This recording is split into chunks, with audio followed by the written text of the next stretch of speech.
beautiful steps here.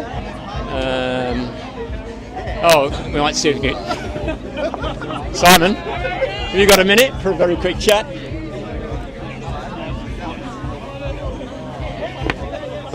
So, Simon, the last time we saw you, I think, was at the end of the parsnip race. That's right, yeah. So how does this rate? It's a tough old race, but how do you feel about it? Oh, no, it was good. We left a bit out there, it's fair to say. We had a couple of issues.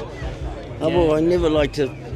Always reminded me of, when you were a kid, when you say, you got weed on your keel now, but we got a fishing net and a couple of boys on our thing, and we had to stop, and that kind of kept us out of the race a little bit, Stopped for about half an hour, so we lost, 6 miles or something like that, and we kind of dropped off from that, but, we were a little rushed to get it in, and we weren't as prepared, so well done to the boats that beat us, and, that's the way it is, you don't kind of just front up and expect it all to, It's pretty amazing seeing everybody all in the same part of the water off the Tassie coast there. Yeah, it was a fun race. Yeah, good. No, the yachting was great. We'll let you get on with it. Yeah, thanks, Crosbie. Appreciate it. See you later.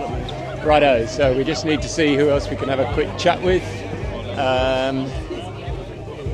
Sorry, get that out of the way. There's Emma, Coral Roberts. Nathan, you got a sec? How are you, mate? Good, how are you? Good. Thought I'd just have a quick chat with you. Yeah. That was you had a bit on in that race, didn't you? Yeah, it was a proper Hobart. Yes, it was a proper Hobart. We're not used to those. Yeah, and then sort of getting rid of pots and God alone knows what else as well in the middle. Yeah, that was just off Green Cape. Okay. And it was they were just old ones floating around, or? Well, there was a bunch of old ones all joined together and things like that. So we're pretty unlucky. So we're doing 16 knots at the time, and then down to nothing. So you literally went, and then what? Crackers had to get down on the keel, and we sent Crackers down over on a halyard and have a word with them about that one. Yeah. So what did you do? Just cant the keel right over and just canted the boat right over, and he managed to get hold of them, and then we could cut them free. So wow, Jesus, hacksaws and everything. Took a long time. Yeah, good. Otherwise, the boat performing well to that point. Boat was good, yeah. No, it held up. I mean, it was pretty rough going across the strait. What were you getting there? Sort of just big seas? It was a really high winds as well. Really confused sea. We had sort of the southwesterly and then the southerly coming through, and then 30s odd knots sort of thing. But it was a pretty dense wind. Cool. Yeah. All right, we'll let you get some rest. Nice you. to talk. Cheers, mate. Righto. So I wonder is Crackers around? Is Crackers? Hey, have you got a minute? Yep.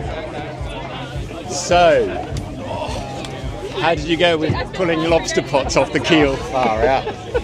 Yeah, how much fun is that? That was wild. It was insane. They said you put you down on the halyard on the keel. And I was sort of half in the water, half out of the water trying to... And was there much of a seaway going on at that point? No, not really. It's one side on the keel, and then I basically tipped the boat, then got me back on board, tacked the boat. You've done some pretty full-on stuff on this. Yeah, the boys did a good job if we weren't doing any changes, slowing the boat down to a manageable speed so we could actually get the changes done. Absolutely. I think they were saying on Comanche they had a 60-knot boat speed for a while there, and Andy Green wanting them to sort of drive away, just going no.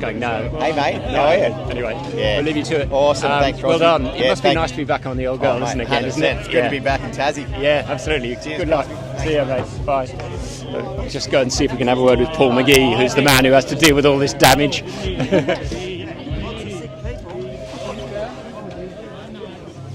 Sorry. It was intense. That was massive fishing net, And it just literally floating around, and you just guys flew straight into it. Yeah, no idea. Yeah, straight into it. Yeah, wow. But it was big. It was like it took about. I think it took a good half hour to get it off. Yeah. So you were looking exhausted, sounding totally exhausted before this race started, with all of the goings on with the foils and everything else. You're looking pretty good after all of that. I got some sleep. It's good. You can come back and get this sorted, yeah? Yeah, totally. I mean, we're still sort of, I think we're only out of the shed for 7 days or something, so we were under-prepped in a lot of ways, but really good boys, good crew. Yeah. Everyone knows the boat. We sailed it well, and it was safe and all. Nope, squeeze around the back here. Oh, there's somebody trying to get through here. I'm well, thank you. Oops. Just sorry about this. Just walking down to see if there's anybody else we can have a brief chat with. So I think the new dagger boards, they lengthened the keel. They then took some of the weight out of took some of the weight out of the cliff, if not before. Bye for now.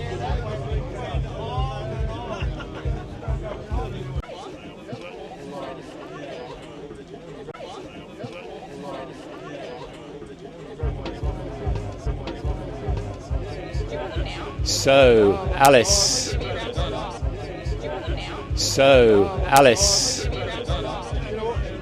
Ooh, no, the beer's all right. You can have that as well. I feel like I've earned it. The heart of it is this rail which gets in the way of you, but anyway, all good. You were on here? Yeah. Oh my gosh. Yeah, I know. What was your role? Just one second, we're just gonna. Sorry, we're just in the middle of it. yeah. Yeah, okay. Yeah, here's Donna. Anyway. Thank you for all your help. My hands are cold, did you notice? Yes. It's been a lot. Well done, Alice. That must have been quite a trip. Yeah, it was tough. That was a tough Hobart. Yeah. And how did you go with Stan? That man is amazing. For those who don't know, Stan Honey, who we're talking about, probably the finest navigator, really. And he's just so wonderful in his demeanour and his patience, and just, I've learned so much in the last 2 days, more in the last 2 days than I probably have over a long time in my career as a pro. What sort of things do you learn from someone that's that experienced? Oh, just his some of his communication skills, some of his his little sneaky tips and tricks, and how to use the software. So much. I'm going to have to go and sit down and make some little notes, and then go back and ask him a few extra questions in a few days' time as well. And that was also tactically quite a tricky race anyway as well. Yeah, super tricky, and especially because, a lot of the race was about seamanship. Keeping the boat together and looking after people and the boat. And then throw in, there was actually a lot of tactical decisions that needed to be made. Yeah. Which were the tougher ones? Just thinking back, a lot about how we were going to interact with the tide and wiggle up, and we put a lot of thought into how we were going to approach that part of the race and try to catch up, but unfortunately it didn't quite work out for us. And so one or two other navigators were saying actually things really didn't pan out. I was checking out what's going